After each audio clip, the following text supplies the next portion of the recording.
안녕하십니까, 혜원입니다. 혜원이 삶의 지혜 WOL.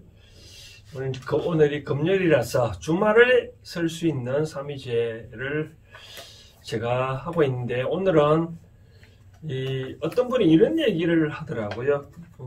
행운을 드릴까요? 제가 쓴 책이 있잖아요. 그래서 삶의 지혜라는 주제로 우리가 미래의 구독자가 알 수 있도록, 예견 가능할 수 있도록 행운을 드릴까요? 좋은 말이 많았는데 여기에 대한 호일담 형식으로 해주면 어떻겠냐는 구독자가 있어서 앞으로 제가 그러면 행운을 드릴까요? 이 대목에 대해서 호일담 형식으로 계속해 드리도록 하겠습니다. 원래 행운을 드릴까요는 총 60편의 글이 있는데, 제가 처음에 책 나올 때 이 중에서 6편은 제가 이미 해드렸잖아요. 그렇죠? 그래서 앞으로 54편의 글에 대해서 하나하나 말씀드리도록 하겠습니다. 근데 또 저도 그렇게 생각합니다. 요즘 코로나 때문에 좀 여러 가지 어렵잖아요. 그렇죠? 어떻게 생각하면 내한테 행운이 좀 와우면 좋지 않겠냐, 그런 차원에서도 아마 좋은 것 같아요. 그래서 앞으로 매주 목요일이나 금요일쯤 이 행운을 드릴까요?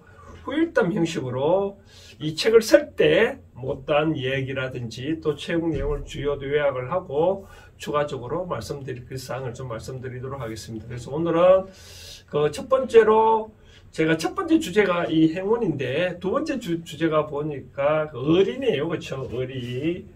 어린은 책 내용에는 주로 그런 얘기를 제가 얘기를 해놨습니다. 어린은 주로 배신에 관계되는 거. 원래 이 어린이가 한문성 일인데 사전적 의미는 어떤 의미냐라고 보면 어떤 사람과의 관계에서 지켜야 할 도리라는 의미로, 통상 사전적인 풀이한테 지켜야 할 도리, 예를 들면 임금과 신하 간에, 또 부모와 자식 간에, 또 친구 간에 지켜야 할 기본적인 예의, 도리를 어리라고 사전에 풀이했는데, 실제적으로 우리가 그런 말 하잖아요. 어린한 단어는 니는 어리다고 없냐, 뭐라든지, 또 체면상, 당신과 체면상 어떤 그런 문제 때문에 나 어린이를 지키기 위해서 간다 할 때 그렇게 어린이를 하잖아요. 그래서 그러면 이 책 내용은 주로 뭐라고 얘기를 하니까 이제 배신, 배반의 문제에 대해서 언급을 많이 해놨는데, 저는 이렇게 생각합니다. 어린이 문제에 따졌을 때 우리가 부모와 자식 관계 있고 연인 관계도 있고 스승과 제자 관계 여러 가지 있는데, 따지고 보면 이 배신을 한다는 것은 여러 가지 이유가 있잖아요. 그렇죠? 근데 저는 사실 생각을 하고 싶은 이유가 뭐냐면, 사실 배신이라는 단어는 시간에서 떠나간다. 그렇죠? 떠나가는 거는 뭐냐면, 이 단어만 배신이 있는 것 뿐이지, 실질적으로 일상생활에서 떠나갔다 해서 배신이라는 용어는 쓰면 안 된다고 좀 말씀을 드리고 싶습니다. 예를 들어서 이런 이유죠. 예를 들어서 내가 밥을 먹고 있는데, 내가 밥상에 이렇게 밥을 먹고 있는데 배가 고프다. 그러면 계속 이 밥을 먹지. 그럼 숟가락 놓을 수 있나요? 아니잖아요. 그렇죠? 마찬가지로 어떤 스승과 제자 사이에서도 보면, 제자 입장에서 스승한테 더 배울 거 없으면 다른 데 가서 또 다른 스승 밑으로 갈 수도 있잖아요. 그 다음 두 번째, 친구, 연인 사이나 친구 입장에서도 처음에 사랑한다, 사랑감을 느낄 때는 떠나지 않잖아요. 그렇죠? 근데 그 상대방에 대해서 더 이상 사랑감을 느끼지 못하거나, 여기서 A와 B가 있었을 때, B는 A를 사랑하는데 A가 B를 사랑 안 한다고 했었을 때, 또 감정식일 때 B가 떠나간다고 했을 때, 과연 B를 배신했다고 할 수 있느냐? 그럴 수는 없다는 거죠. 마찬가지로 세 번째, 부모와 자식 간의 입장에서도 그렇잖아요. 제가 언젠가 말씀드렸다시피 부모와 제자 간, 자식 간에는 원수와의 그런 관계인데, 사실 부모와 자식의 입장에서 어리라는 문제는 주로 자식 입장에서 말하는 것 같아요. 그렇죠? 부모에 대한 도리, 어리를 저버리면 안 된다. 부모에 대한 어리를 저버리지 하면 안 된다라고 그런데 만약에 부모 입장에서는 항상 자식은 그것만 있지만 자식 입장에서는 못마땅해서 또 부모를 또 애면하는 하는 경우가 들어 있는데 저는 그렇게 생각합니다. 이 부모의 입장에서도 자식에 대한 어떤 일을 키울 때 저는 그렇게 생각합니다. 과거에는 효라는 개념이 있어서 근데 요즘도 효는 따지지만 진정한 어떤 부모 입장에서는 자식이 잘 되기로만 하고 반대를 시키면 보시를 할 때 우리가 그런 말 있잖아요. 무주상보시 어떤 상해 베푸는 법 없이 보시를 하라고 그래 했다시피 부모의 입장에서는 자식이 잘 성장해 주게끔 그렇게 성장만 시켜놓으면 되고 그 다음부터는 받지를 말아야 된다라고 말씀을 드리고 싶으네요. 예를 들어서 우리가 그런 말 있잖아요. 부모와 자식관계 입장에서는 이제 원수관계를 만났는데 전생이 원수를 만났는데 일단 부모가 먼저 자식한테 70% 어떤 빚을 졌고 자식은 부모한테 30% 정도 빚을 졌거든요. 그러니까 부모가 자식들한테 빚을 많이 졌으니 70% 먼저 갚고 나중에 자식이 부모한테 바로 갚는 행복이거든요. 그러면 자식은 부모한테 어떻게 갚아야 도리를 저버리지 않냐라고 봤을 때 저는 그렇게 생각합니다.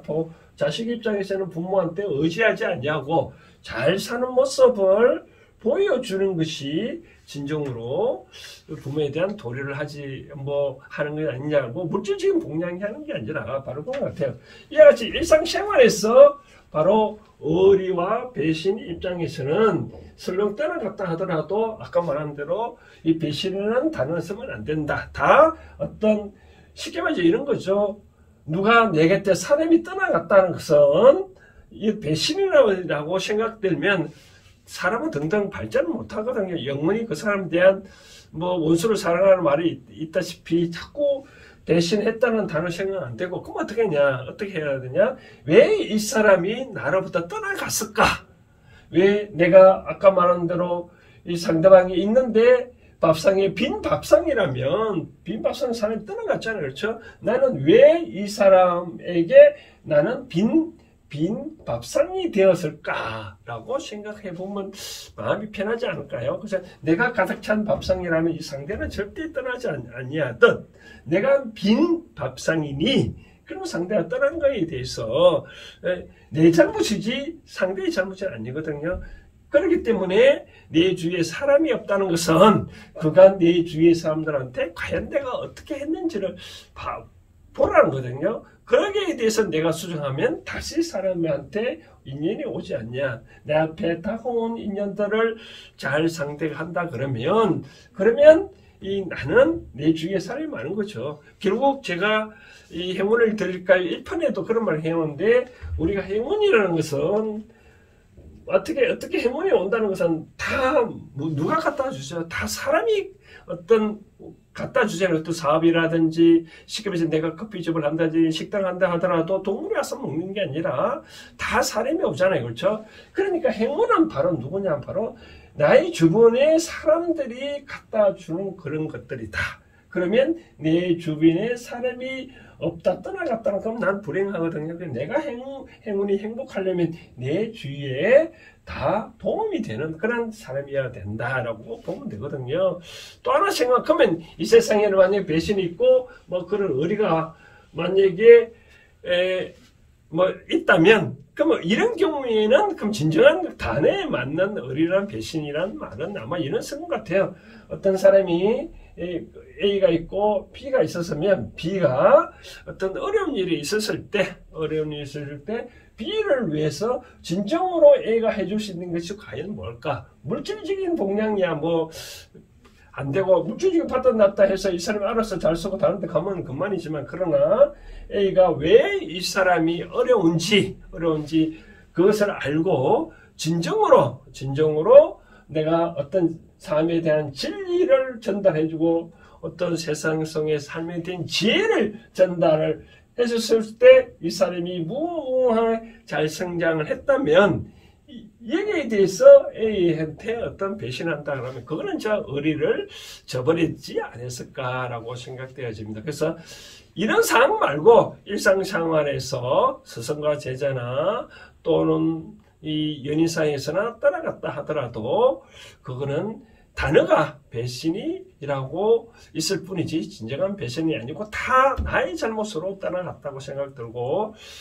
그렇게 생각하면 내가 점점 발전할 수 있을 것이고, 그렇지 않냐고 자꾸 왜 저놈만 자꾸 떠나갔냐 자꾸 한탄하면 더더욱 내 삶은 어려워진다라고 생각하면 될 것 같아요. 그래서 한번 좀 이제 내 주변에 왜 사람이 만약에 없다라고 생각되어지면 한번 좀 과거에 내 주변에 대한 그 인연들에 대해서 내가 어떻게 했는지 하나하나 점검을 한번 해보시고, 다시는 내가 내 앞에 다가온 인연들을 위해서 내가 할 수 있는 그분들을 위해서 내가 무엇이 있는지 하나 살펴보고, 그렇게 하나하나 어떤 고쳐 나가면 다시 내 주위에 인연들이 오고, 그러면 내 자신은 그런 사람들이 나한테 행운을 갖다 주기 때문에 그 다음에 나는 행복하지 않을까라고 생각되어집니다. 행운의 삶의 지혜, 오늘 행운을 드릴까요? 후석담으로 첫 번째 오늘은 이 의리에 대해서 살펴봤습니다. 감사합니다.